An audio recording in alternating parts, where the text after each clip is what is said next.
ایک مرتبہ حضور اکرم صلی اللہ علیہ وسلم کے بعد حضرت عمر کے گھر میں کچھ صحابہ بیٹھے ہوئے تھے، کچھ چودھری قسم کے لوگ بیٹھے ہوئے تھے قریش کے، جیسے ہوتے ہیں نا اپنے آپ پٹیل ہوتے ہیں، مکھیا ہوتے ہیں، چودھری ہوتے ہیں اور پٹیل وغیرہ جو ہوتے ہیں، تو قریش کے کچھ چودھری قوم کے سربراہ اردہ جس کو کہتے ہیں، وہ بیٹھے ہوئے تھے حضرت عمر کے پاس۔ اتنے میں حضرت خبیب، حضرت خباب، حضرت بلال، حضرت عمار بن یاسر رضی اللہ تعالی عنہ اجمعین، یہ قسم ایک کے بعد ایک آتے رہے۔ ایک آئے تو جو پہلے سے چودھری بیٹھے ہوئے تھے ان سے کہا بھائی ذرا ان کو جگہ دو۔ دوسرے آئے، تیسرے آئے، جیسے جیسے یہ حضرات آتے گئے تو جو پہلے سے بیٹھے تھے ان کو پیچھے ہٹاتے گئے، تم پیچھے ہٹو، ان کو آگے کرو۔ اور کوئی بہت بڑا مکان اور محل اور بنگلہ تو تھا نہیں، وہ چھوٹا سا تھا۔ ابھی بھی وہاں لکھا ہوا ہے مسجد نبی میں دیوار پر حضرت ابوبکر صدیق رضی اللہ تعالیٰ عنہ کے مکان کے برابر میں،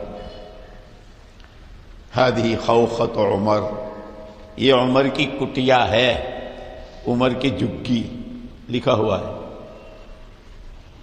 تو وہ جو لمبی ناک والے تھے تو باہر نکل گئے سرکتے سرکتے، اور یہ بلال و خباب رضی اللہ تعالیٰ عنہ آ گئے۔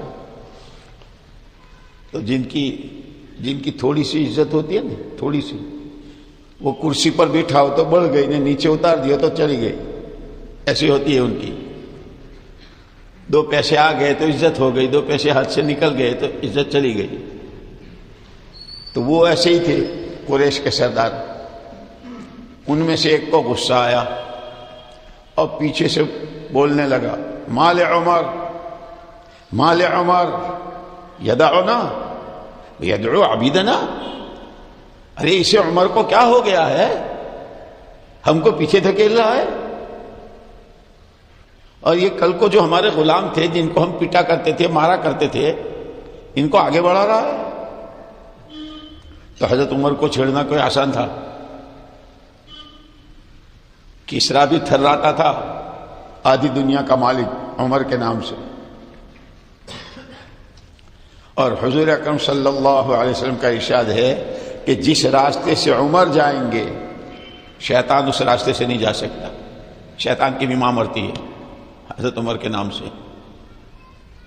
تو چھیڑ تو لیا انہوں نے چودھریوں نے، تو حضرت عمر نے، اے سن، یہ جو میں نے تمہارے ساتھ کیا نا، پیچھے دھکیلا ہے، اگر میری جگہ حضرت بکر صدیق رضی اللہ تعالیٰ عنہ ہوتے تو وہ بھی یہی کرتے۔ اگر سرور کائنات محمد الرسول اللہ صلی اللہ علیہ وسلم ہوتے تو آپ بھی یہی کرتے۔ اور سنو کان کھول کے، خطرہ اس کا ہے کہ قیامت میں بھی سارے اولین آخرین جہاں جمع ہوں گے تمہارے ساتھ تو یہی دھکے ہوں گے۔ گھبرا گئے۔ امیر المومنین یہ بات تو صحیح ہے آپ جو بات کہتے ہیں، لیکن کوئی آگے بڑھنے کی کوئی راہ ہے؟ اور ایسا کیوں ہو رہا ہے ہمارے ساتھ؟ اور آگے ایسا ہونے کا خطرہ کیوں ہے ہمارے لیے؟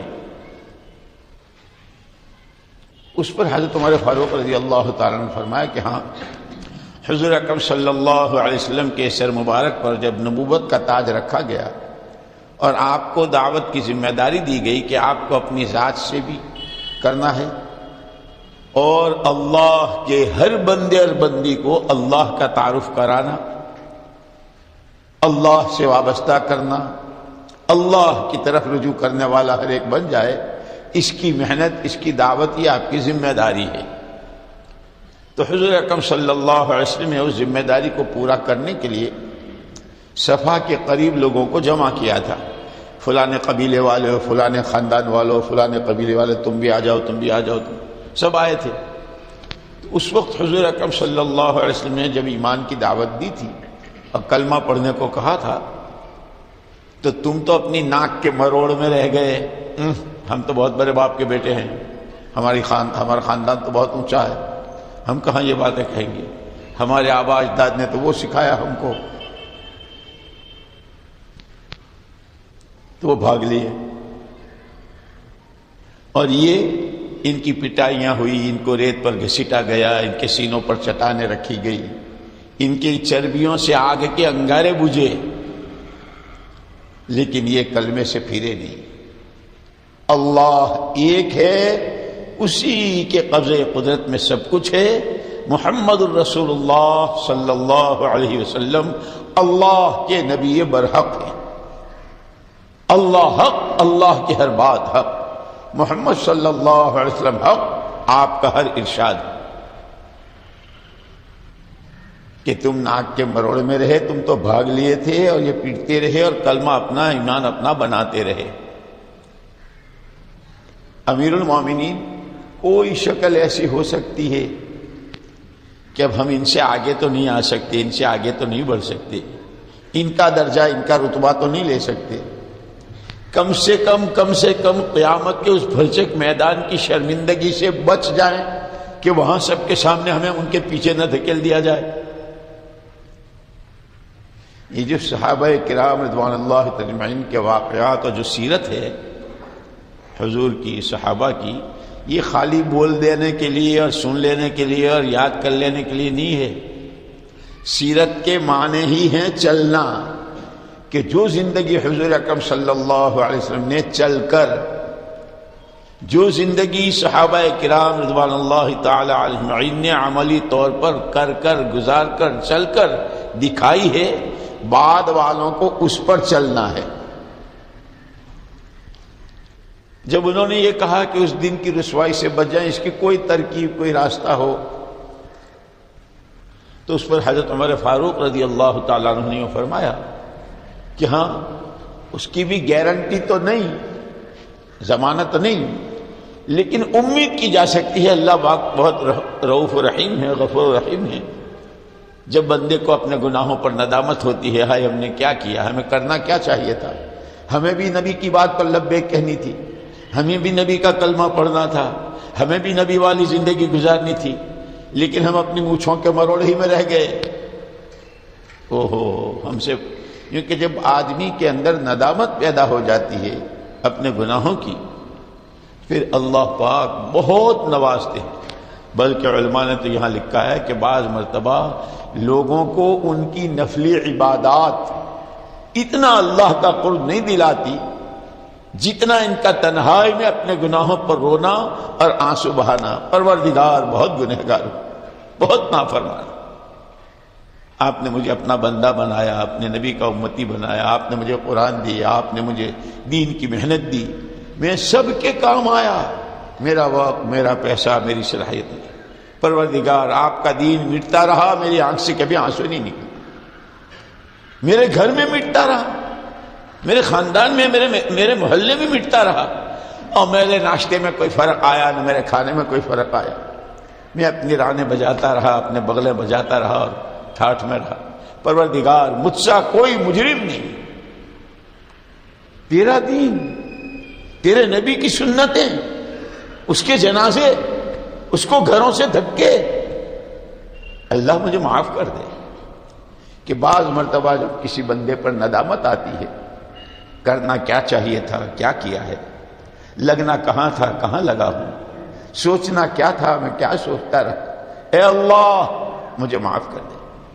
یہ ندامت اور یہ توبہ کی چوٹ جب دل پر پڑتی ہے تو بعض مرتبہ بڑی بڑی نفلی عبادتوں کے مقابلے میں اس کو اللہ اپنا قرب دے دینے، کہ مجھے اللہ مانتا ہے جبھی تو مجھ سے معافی مانگتا ہے، مجھے کرتا دھرتا مانتا ہے جبھی تو مجھ سے اللہ بہت خوش ہوتے ہیں۔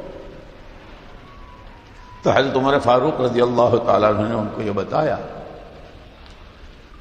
کہ ضمانت تو نہیں، لیکن اللہ کی شان کریمی سے امید کی جا سکتی ہے کہ جہاں ان کا پسینہ بہا ہے وہاں اگر تمہارا خون بہہ جائے ایمان کی راہ میں، ایمان کے مجاہدوں میں، ایمان کی قربانیوں میں، ایمان اللہ پاک ہر ایک کو دے دے، اللہ کا کلمہ ہر جگہ بلند ہو جائے، محمد الرسول اللہ صلی اللہ علیہ وسلم کی گھر گھر در در سنتیں زندہ ہو جائیں، اس کی محنت میں اگر تمہارا خون بہہ جائے تو اللہ کی شان کریمی سے چلے نہیں کہے، ہاں حضرت عمر نے 4 مہینے لگ جائیں گے تو وہاں ہو جاؤ گے،